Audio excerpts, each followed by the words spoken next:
Still on to Adaba 88.9 FM. We're transmitting from Ilara Mokin and it's Ondo Path to Progress, a program packaged by the Ministry of Information and Orientation here in Ondo State. So on this maiden edition, I'm being joined by the Commissioner for Information and Orientation in person of Mr. Idowu Ajanaku. Good afternoon and welcome to the program this afternoon. Thank you very much. All right, so let's begin with this administration's 7-point development agenda tagged HIS. Help us understand this agenda and what is the need for the good people of Ondo State. Thank you very much. This agenda remains the core notch of this administration. Okay. And it cut across 7 major areas of development. We're talking about healthcare, we're talking about infrastructural development, we're talking about education, we're talking about tourism, we're also talking about the issue of scaling Ondo State from being a mere pedestrian civil service state to an industrialized state. Because if that happens, Ondo State development will be more speedy, Ondo State investment opportunity will be more tapped, and the resources that God has provided for Ondo State will also materialize to be used for the benefit of the people of Ondo State. These are the core values in which Dr. Loke Aida's administration actually stood. All right, so what does an average Ondo citizen stand to gain? Quite a lot. Okay. For me, because if you recall that in the history of this state, for the past 20 years, Ondo State government has not employed people into the civil service, or perhaps into even the civil schools across the state. Public schools? Yes, public schools across the state. And for the first time since almost 20 years now, the administration of Dr. Loke Aida's has just employed over 2,000 teachers that are spread across different structures of public schools across the state. By implication, this one will give opportunity for the people of Ondo State to benefit more, especially in the area of education, where teachers, especially in the area of sciences, are provided in various schools, and which will in turn help in the area of helping our students to become more science-oriented students, and by implication, many more areas that we needed, especially if you recall that sciences. If we engage in the sciences, that's why we produce medical doctors, that's why we produce scientists, why we produce medical laboratories, and some other vital organs of the society, and that Ondo State will be scaled up in that area. Secondly, we will also try as much as possible to ensure that Ondo State will become more better, especially in the area of WAEC and NECO. Because Ondo State remains one of the major planks, one of the major things that Ondo State cherishes is in the area of education, and that this administration has actually come to do that. Secondly, this state is blessed with so many resources. Don't forget that this state has the longest seashore in the country. And by application, that is why Ondo State government is trying as much as possible to bring on board the Ondo port. Because if Ondo port berth eventually at Ibokoda, that means that whatever goods that are coming to Lagos, because you will recall that people who usually bring goods to the importers are mostly from the eastern part of the country, and between Laje and our axis. Our axis and the larger axis is like a divide between the south and the southeast. So if this eventually bet, which the state government is working on seriously now, most of the products, most of the goods that are being imported at our port will bet at Ondo Port, and the implication of that will provide more employment for our people. It will create a development in that area, in that axis, and there will be more development in the state, and also Ondo State people will benefit from that. Part of this ease of doing business is the issue of the establishment of modular refinery, which an MOU has just been signed between the state government and a private company that will be producing 500 PMS every day. Okay. And if that happens, you know the implication of that, the wide range of implication of that on the people of Ondo State. And the government is also working assiduously to ensure that an investor is brought to come and tap the limestone at Okeluse in the local government area of Ondo State in order to build the cement factories. So, like I said, all these things that I've just laid down now will be a beneficial to the people of Ondo State. And if all those things happen as we are pushing it methodically, the Ondo State will never remain the same again. All right. So the issue of teachers recruitment, the 2,000 teachers recruited by the state government, I would love us to make some, clarifications. Yes.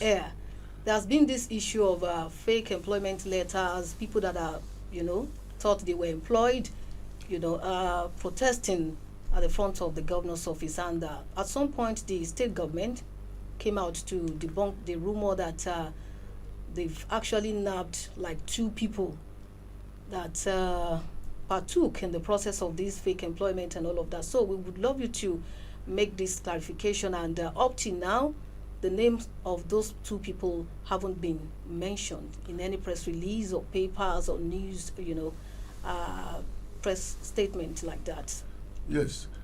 We have made an official clarification about this. The teachers that were employed by the Ondo State government, as I'm talking to you, and the various public schools in Ondo State. Teachers. Yes. Okay. They have resumed. But, like we said, this issue is like an issue of a racket. Okay. But the security agencies are looking to it, and very soon they will come out with their findings. And whatever they concluded their investigations, and give you their findings, we will eventually share it with the public, where the name of those people that are involved will eventually be unveiled. All right. Thank you so much, the Commissioner for Information and Orientation in Ondo State, Mr. Idowu Ajanaku. So this 7-point agenda, we would love to know the stage it is now across the 3 senatorial districts in the state. What stage is it? Is it work in progress? Have you implemented any of these points? The point, we are on a fast track on most of those things. For example, and also in the area of education, about 102 schools have been renovated across the 3 senatorial districts in the state. Primary, secondary, tertiary. Yes, primaries and secondaries to be precise. Okay. They have been renovated across the states. Close about to almost 152 different road networks has also been renovated across the state. As I'm talking to you now, work is ongoing at the Chagari Bridge, which is being constructed in the Akure Metropolis. There may be some delay because of the technical area that has to do with the contractor, but let me assure you that all those areas have been sorted out because there was a material they were looking for that were supposed to be used in casting some of those things that were not available. But thank God, such produce have been imported from America, and the casting has started. And within the next few weeks, we will see a massive development around that axis, around that bridge in that area. Secondly, the governor has just recently graciously give a road each of the cabinet members for the construction for the benefit of the public, for public interest.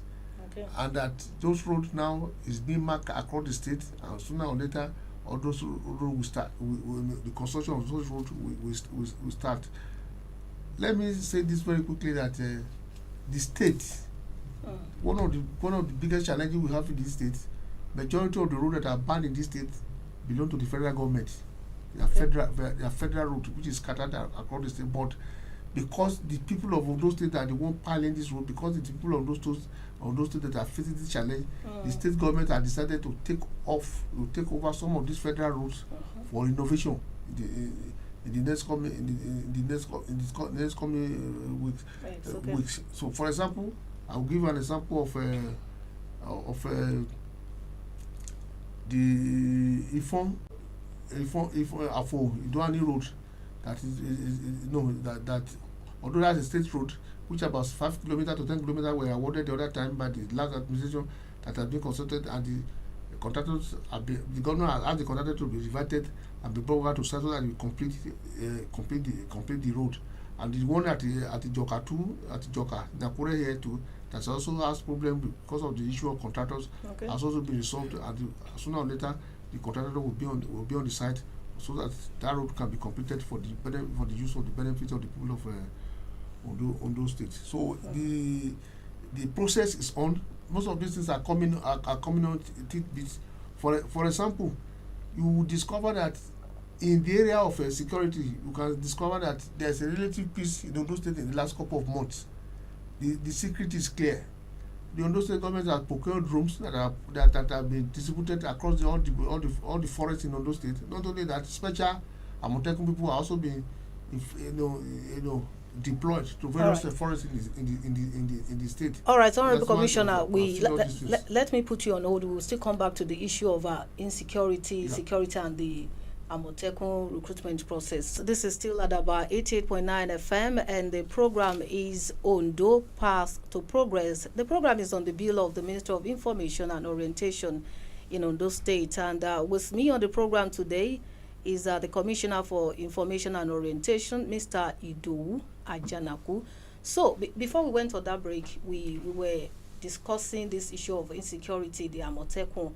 At some point, the Amotekun corps came out to say they are not well remunerated, and their appointment is like a kind of not a full-time appointment. Please, can you clarify this?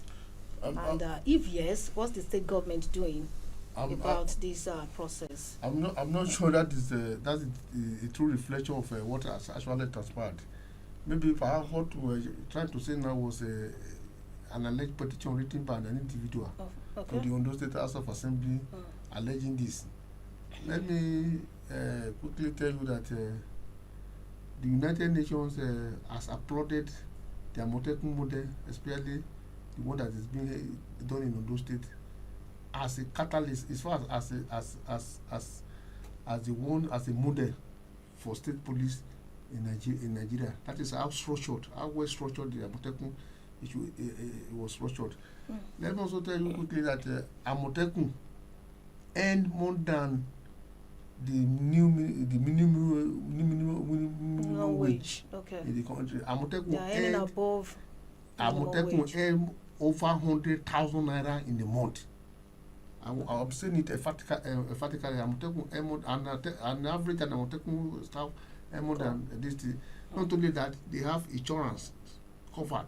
If anything happens to an Amotekun officer or Amotekun personnel in Ondo State today, the insurance cover them. So there is nobody in Amotekun that is. So does that mean they are state government workers? Yeah. Okay. Yes. They are state government workers. It's a paramilitary aspect of Ondo State government worker that Ondo State is taking care of, paying their salary, a consolidated salary. Everything about Amotekun is being taken care of by Ondo State government in terms of logistics, in terms of personnel, in terms of their vehicles. Everything is being taken care of by Ondo State government, and their salaries are structured, and the salaries are being paid. Nobody is doing a part-time Amotekun workers in Ondo State. Anybody who tells you that is not conversant with what is going on in the state. So, and recently, what you have just seen was just a flag in the past. Somebody written a letter to the House of Assembly, which Amotekun commander has gone there to explain in full details about what happened. So, I want to tell you quickly today, without any fear of contradiction, that Amotekun staffs are well paid, they are well remunerated, and they are workers of Ondo State government. All right. So, before we go quickly, in terms of securing lives and property in Ondo State, how safe is Ondo State now? Ondo State is safe. You cannot compare Ondo State to where it was maybe about 2 or 3 years ago when Fulani herders were invading the state, the forest, and kidnapping all over the place. Relative peace has been brought back to Ondo State now. Is because of the measures taken by the present governor by the present governor Dr. Loke Ajanaku. Okay. Because the most important thing is to monitor the activities in various forests in Ondo State, and like I said, drones have been deployed to all various forests in Ondo State. Even when there is security breach, the security react as quickly as possible. Recently the Ondo State government bought close about 18 to 20 new Hilux buses that were distributed to all the security agencies in the state. Just as the state government is also supporting the military, the police, the Amotekun, and other security agencies in the state, because the most important thing about governance is to secure lives and property of the people. Because if there is no security, there will no development in the state. What we are doing now is to ensure that there is a proper security in those states in order to bring more investors in the state. Okay. Perhaps if the Ondo State is is not secured to a large extent now, we will not see a company coming into Ondo State to come and sign an MOU to say they want to build a refinery in Ondo State. Perhaps if the security is not that good, we will not see a conglomerate of foreign investors who say they want to come and invest in Ondo port. If the security is not that stable, we will not see a company that is coming that say, I want to come and build a cement factory in the Colisa. So the government is the security of the people of Ondo State is paramount to the governor, and everything is being done to ensure that the relative peace that we have enjoyed in Ondo State in the last couple of months is sustained and a put upon. All right. Thank you so much, Mr. Idowu Ajanaku. We have to go on the program this week. All right, dear listener, on this edition of Ondo Path to Progress on Adaba 88.9 FM, I play those to the Commissioner for Information and Orientation, Mr. Idowu Ajanaku. Thank you so much for coming on the program once again. Thank you very much. And God bless the people of Ondo State. Amen. All right, let's do this again, same time, same station, next week, Monday. I'm Ayola Fatokun. Thanks for being there. Good afternoon.